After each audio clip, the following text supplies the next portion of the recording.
To focus on the theory aspect of cybersecurity. This time we're looking at the CIA Triad, or the CIA acronym. It's a fundamental concept in cybersecurity and it's quite a big subject, so I'm going to divide this video into two parts where we will be looking at more practical knowledge about this triad.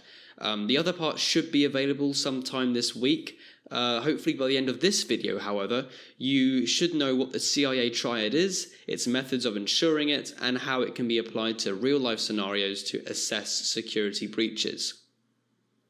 So, what does it stand for? So the CIA Triad, or the acronym, stands for confidentiality, integrity, and availability.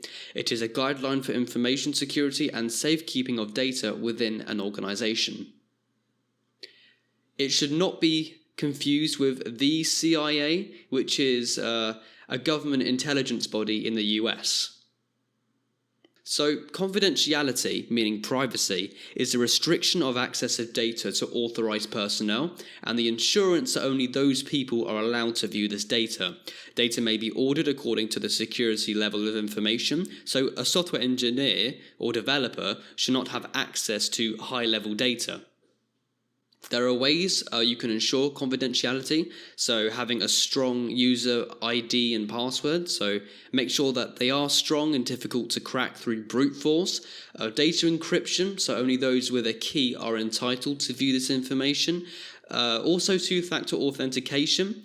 Issue training within the workplace to safeguard data for the benefits of themselves and the company from attacks.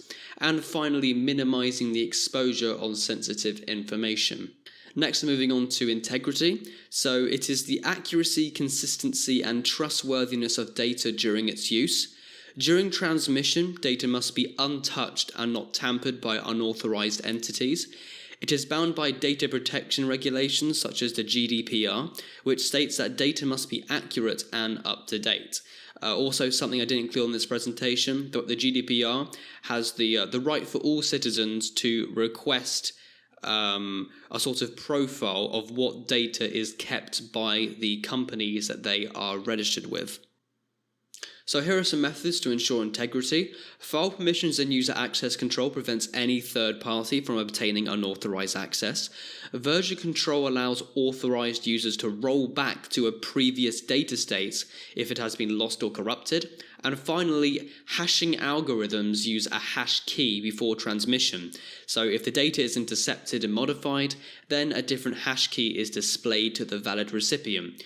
One may use checksums to validate the data has come straight from the source and hasn't been tampered along the way.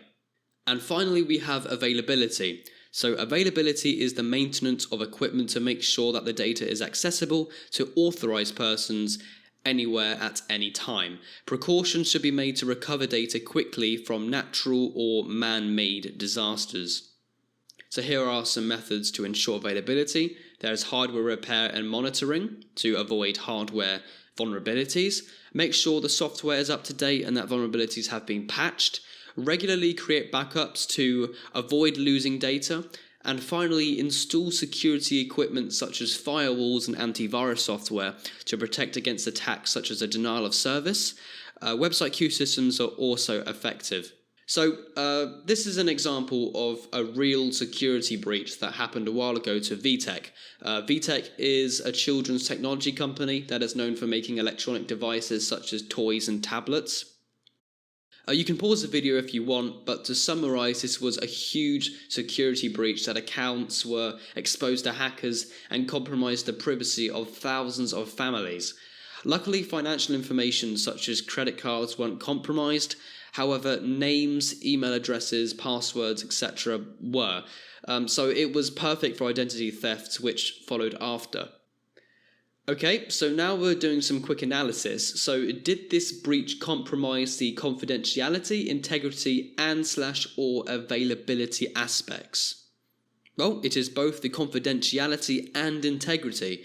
For confidentiality, this is because unauthorized entities were able to view the sensitive information, and integrity because hackers exploited the non-SSL encrypted website and the vulnerability with the MD5 hash function. But availability, however, was not affected because the information was still available to the victims. So we're moving on to another quick case study here. So this is another security issue that happened a while ago in 2014. This time an organised black hat hacking group by the name of Lizard Squad was responsible for disrupting the Xbox Live and PSN services with what's known as a distributed denial of service attack, or a DDoS. Now, the aim of a DDoS attack is to slow down and clutter or even take down an online service completely, and that's exactly what happened here. The attack affected users around Christmas time and persisted for a while, as most of the software and network engineers for these respective companies were off for Christmas, they were on holiday. So Xbox and Sony had to call in staff to fix the issue. So these players for some time were unable to log into their respective gaming platforms. So is this an example of a confidentiality, integrity, or availability breach? Yep, it's just availability, because the sensitive data was securely safeguarded, the information was correct with software up to date, only the ability to log in online was compromised. So this is what we've learned. We've learned what the CIA Triad is and why it's so important, methods of ensuring the Triad, and how it can be applied to real security breaches to assess what has been compromised. So next time we're moving on into more detail, ensuring the CIA Triad through a more practical demonstration. So I will show you how to hash and encrypt your files, for example, so that'll be interesting. I hope you've learned something. Thank you very much, and goodbye.